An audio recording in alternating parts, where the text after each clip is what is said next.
अपना next topic जो पढ़ने वाले हैं इसके आगे वो है इक्विलिब्रियम ऑफ बॉडी। यानी इक्विलिब्रियम का मतलब क्या होता है, कोई भी बॉडी इक्विलिब्रियम में कब होगी। देखो जब भी कोई बॉडी, मान लो ये एक बॉक्स एक टेबल पर रखा, इस पर हमने एफ फोर्स इधर से लगाया, एक एफ फोर्स इधर से लगाया, एक एफ फोर्स ऊपर से लगाया, एक एफ फोर्स नीचे से लगाया। तो मैं अगर आपसे पूछूं ये बॉडी किधर जाएगी, तो आप मुझसे कहोगे सर ये बॉडी कहीं नहीं जाएगी। क्यों? इस फोर्स को ये वाला फोर्स कैंसिल कर देगा, इस फोर्स को ये वाला फोर्स कैंसिल कर देगा, मतलब टोटल फोर्स इस पर जीरो होगा। जब किसी बॉडी पर बहुत सारे फोर्स लगे, मल्टीपल फोर्स लगे और फिर भी वो बॉडी अपनी पोजीशन चेंज ना करे, यानी कि अगर वो रेस्ट पर है, ओरिजिनल पोजीशन चेंज ना करे, ओरिजिनल पोजीशन चेंज ना करे, अगर वो रेस्ट पर है तो रेस्ट पर रहे। मान लो ये बॉडी मूव कर रही होती तो मूव करती रहे, तो उसको हम बोलते हैं बॉडी इक्विलिब्रियम में है। When number of forces acting on a body produces no change in its original state, चाहे वो रेस्ट की हो या मोशन की हो, हम बोलेंगे बॉडी इक्विलिब्रियम में है। अगर अब इक्विलिब्रियम के टाइप कैसे होंगे, अगर बॉडी रेस्ट पर है और उस पर नंबर ऑफ फोर्स लग रहे हैं बहुत सारे और फिर भी वो रेस्ट पर ही रहती है, तो उस इक्विलिब्रियम को बोलते हैं हम स्टैटिक इक्विलिब्रियम। तो स्टैटिक इक्विलिब्रियम क्या है? When number of forces act on a body originally at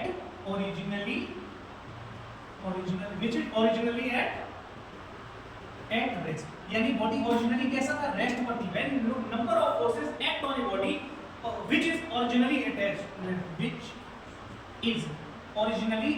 rest and body continues to remain in the position of rest, और बॉडी ये रेस्ट में ही रहती है। When number of force act on a body which is in the state of rest such that the body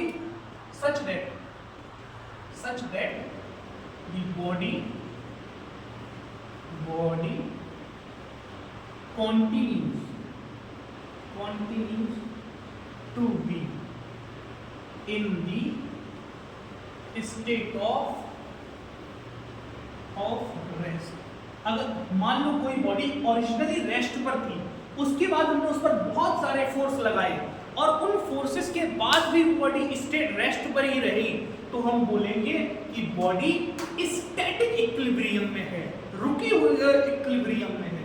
dynamic का शब्द मतलब होता है moving.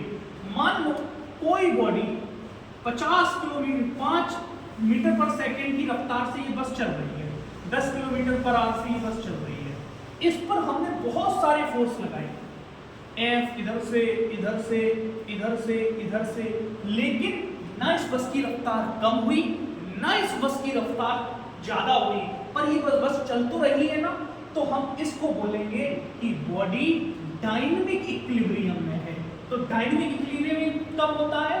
When number of forces acting on a body which is in the state of motion, body कैसी है? Motion में, such that body continues to be in the same state, body same state में ही बनी रहे।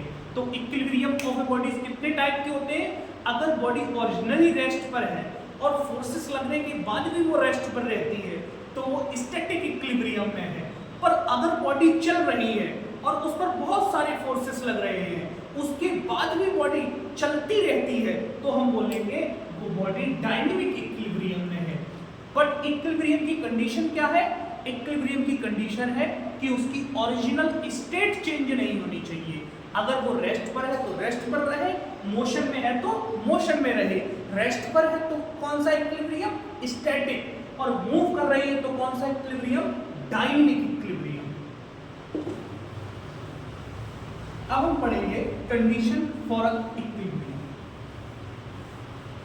अच्छा, static equilibrium का अगर example दूं तो स्टैटिक इक्विलिब्रियम, मान लो किसी भी टेबल पर बुक रखी हुई है, book line on the table. और डायनेमिक इक्विलिब्रियम का क्या दूं? Rain drop. कोई भी रेन ड्रॉप देखा तो हमने फॉल करती है, तो वो इक्विलिब्रियम में होती है। क्यों रेन ड्रॉप डायनामिक इक्विलिब्रियम में है? क्योंकि रेन ड्रॉप कांस्टेंट स्पीड से फॉल करती है। ऐसा इसलिए होता है क्योंकि रेन ड्रॉप जब नीचे आ रही होती है उस पर वेट लग रहा होता है और एयर की वजह से उस पर ऊपर की तरफ अपथ्रस्ट फोर्स लग रहा होता है, बायोंट फोर्स लग रहा होता है एफबी और ये वेट एक दूसरे को बैलेंस कर लेते हैं, जिसकी वजह से बॉडी पर नेट फोर्स डी होता है, body rain drop constant speed से गिरती है। तो रेन ड्रॉप किसका है?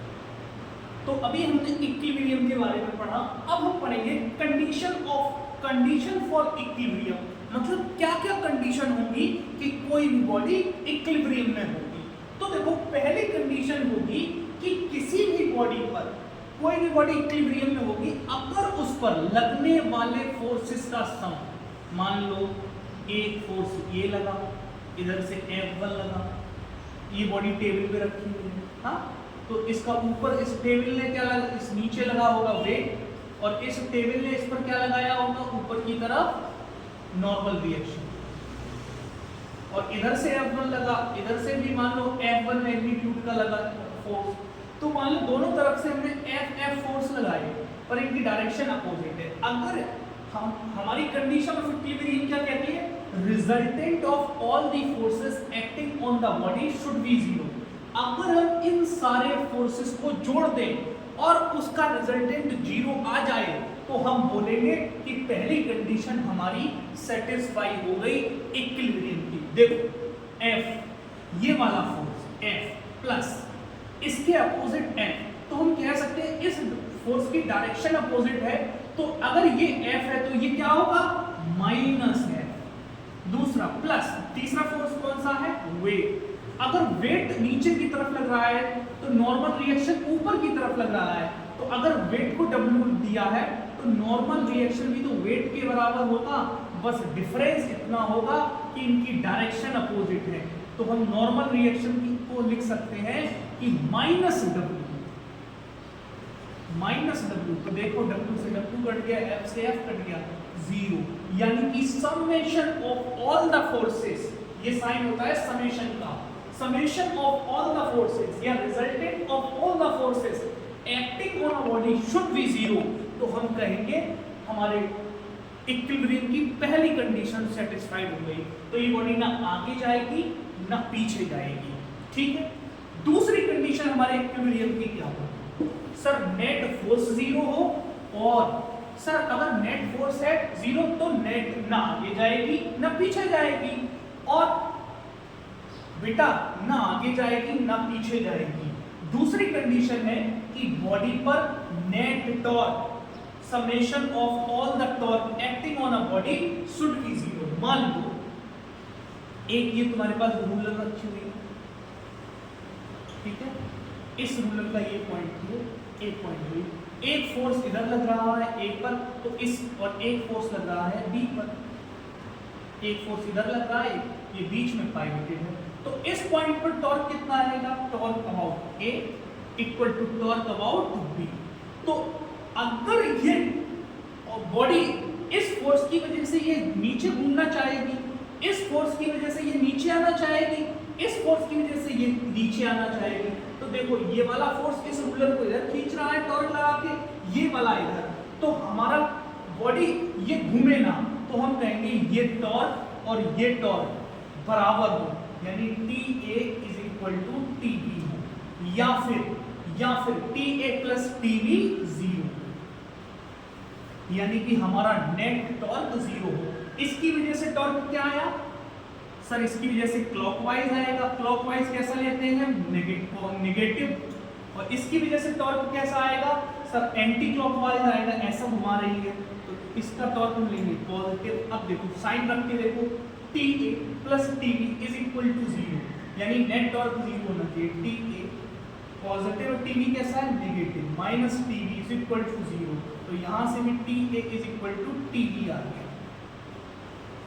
यानी कि नेट टॉर्क भी जीरो हो और नेट फोर्स भी जीरो हो, तब हम कहेंगे कोई भी बॉडी इक्विलिब्रियम में है। तो पहली कंडीशन तुमसे कोई पूछे कंडीशन ऑफ इक्विलिब्रियम क्या है? सर कंडीशन ऑफ इक्विलिब्रियम दो है, किसी भी बॉडी पर लगने वाला नेट फोर्स जीरो हो और उस पर लगने वाला नेट टॉर्क जीरो हो तो वो बॉडी कहेंगे इक्विलिब्रियम में है। The algebraic sum of moment of force मतलब torque about an axis of rotation should be equal, यानी कि TA is equal to TB हो, या तो TA इक्वल टू TB हो, या फिर इनका समेशन जीरो।